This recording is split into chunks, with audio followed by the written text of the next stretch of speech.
Subscribe to Bizbo and press the bell icon. See boring news turn into enjoyable stories. Let's say you graduated some years back with 47% marks. Now 10 years later, you are settled into your job and earning well. Suddenly you get an email from your university one day. The passing marks for your graduation have been changed to 50%. You will have to do your exams once again. That's what Manmohan Singh's UPA-2 government did by changing tax laws retrospectively in 2012, asking Vodafone to pay 22,100 crore and Cairn Energy to pay 24,500 crore as back taxes. The background needs a little explanation.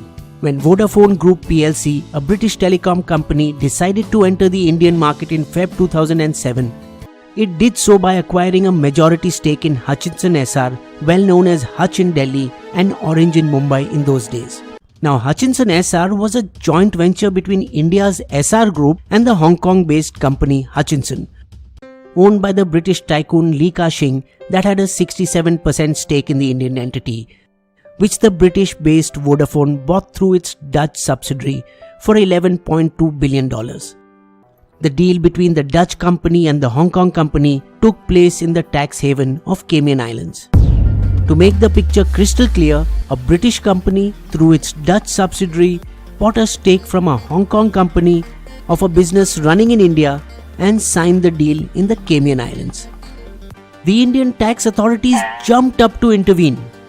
The deal involves a transfer of assets belonging to an Indian company and is therefore taxable in India, claiming that since the Hong Kong company earned a profit on sale of a business in India, so why should the Indian government be deprived? Slapping Vodafone with a tax demand of $2.2 billion. Vodafone, believing this to be unfair, filed a lawsuit with the Bombay High Court, but it was unsuccessful in convincing them. The income from the transfer is accrued to Hutchison, not the Cayman Island company, hence capital gains tax is liable. However, the Supreme Court, who heard the appeal, disagreed, and in Jan 2012, the sale and source of revenue is outside India, therefore it doesn't fall under capital assets. The government could not stomach this judgment. By this time, Chidambaram had been replaced by Pranab Mukherjee as finance minister. We are the sovereign and the sovereign is supreme. So to overcome the verdict, in May 2012, he changed the law, making it applicable retrospectively, amending the Income Tax Act, allowing it to tax any international transaction directly or indirectly related to an Indian asset. But this action seemed to be in violation of a bilateral investment treaty India had with the Netherlands since 1995. We guarantee fair and equitable treatment to all Dutch companies in India. The BIT further stated that any dispute must be resolved by arbitration at the Permanent Court of Arbitration in The Hague, Netherlands, which the British telecom company approached immediately. The arbitration tribunal in PCA consists of 3 people.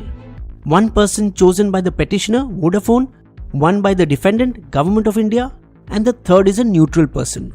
After multiple postponements and more than 8 years later in September 2020, the PCA bench unanimously ruled in favor of Vodafone, not only refuting India's tax demands but also ordering the Union of India will pay Vodafone 40 crore rupees as compensation for costs borne by it. When the previous Manmohan Singh government had passed these laws, the BJP had categorically stated, "We do not approve of this." But when the time came for them to walk the talk, they backtracked and challenged the order of the PCA in a Singapore court in December 2020.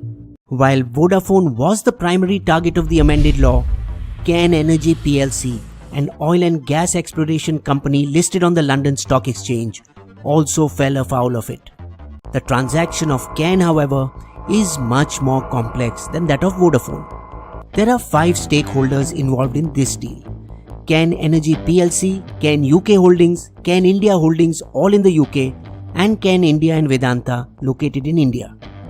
The UK-based Cairn India Holdings is the company that discovered oil reserves in the Barmer Basin of Rajasthan's Thar Desert, the biggest onshore oil field discovery in India to date. Despite its name being Cairn India Holdings, it's a wholly owned subsidiary of Cairn UK Holdings. Let's call it the parent. Here, there is also a grandparent, Cairn Energy PLC, of whom Cairn UK Holdings is a subsidiary. Cairn Energy PLC decided to sell Cairn India Holdings to Cairn India, another company of the same group, making Cairn India Holdings into a subsidiary of Cairn India. The problem with this was that it was a barter deal. Cairn UK Holding was given 69% stake in Cairn India. No money exchanged hands, it was a paper transaction. This was done so that Cairn India, formerly a shell company, could list itself on Indian bourses, claiming it now owned assets of Cairn India Holdings. All this happened in and around 2006-2007, at which time the government did not see it as a violation.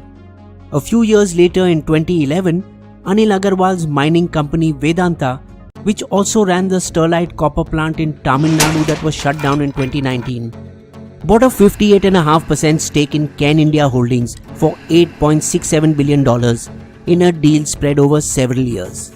In 2014, while 9.8% stake was still left to be transferred, the tax authorities barged in and slapped Cairn India with capital gains tax of 10,247 crore.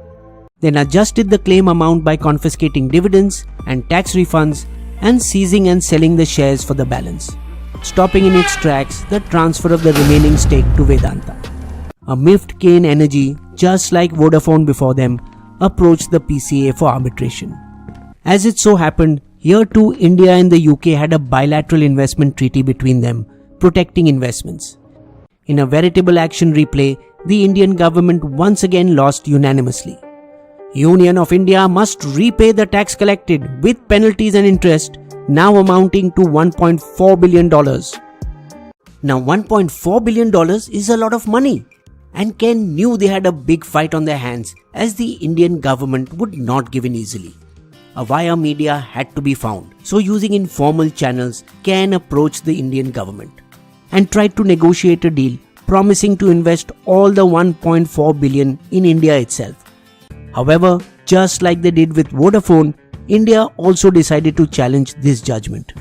Cairn then approached other companies that are bound by PCA's judgment, as India is unlikely to allow its enforcement. For which purpose, they identified $70 billion worth of Indian government-owned assets outside India. One of their prime targets is Air India, whom Cairn in a suit filed in New York claimed was the alter ego of the Indian government.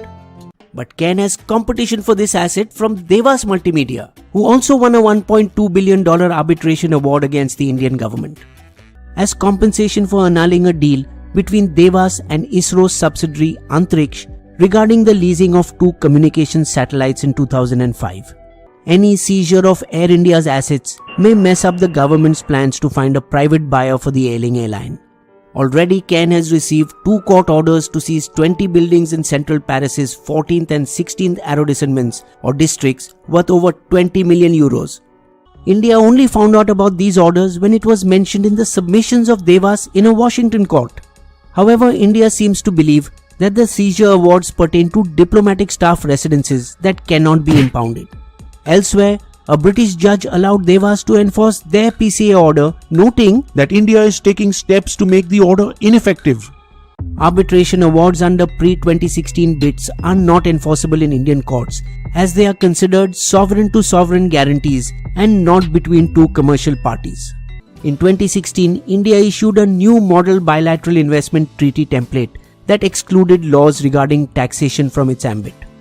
This is going to become a whack-a-mole game, as Cairn and Devas will secure orders from different courts all over the world, making Indian lawyers run helter-skelter trying to put out fire after fire. However, untangling this matter is fraught with political risks. Any settlement will allow the Congress to claim, "We acted in national interests, but Modi is selling the country away." If no settlement is done, it will send a wrong signal to foreign investors who will believe the dice is loaded against them. But dragging legacy cases on and on, especially those that have little scope of being won, will cost the exchequer and indirectly the taxpayer. Bizbo's Limerick. There was once a transaction that happened overseas with which the Indian government wasn't too pleased. So to get their tax dues, they retrospectively accrued, but the implications of that led to their properties being seized.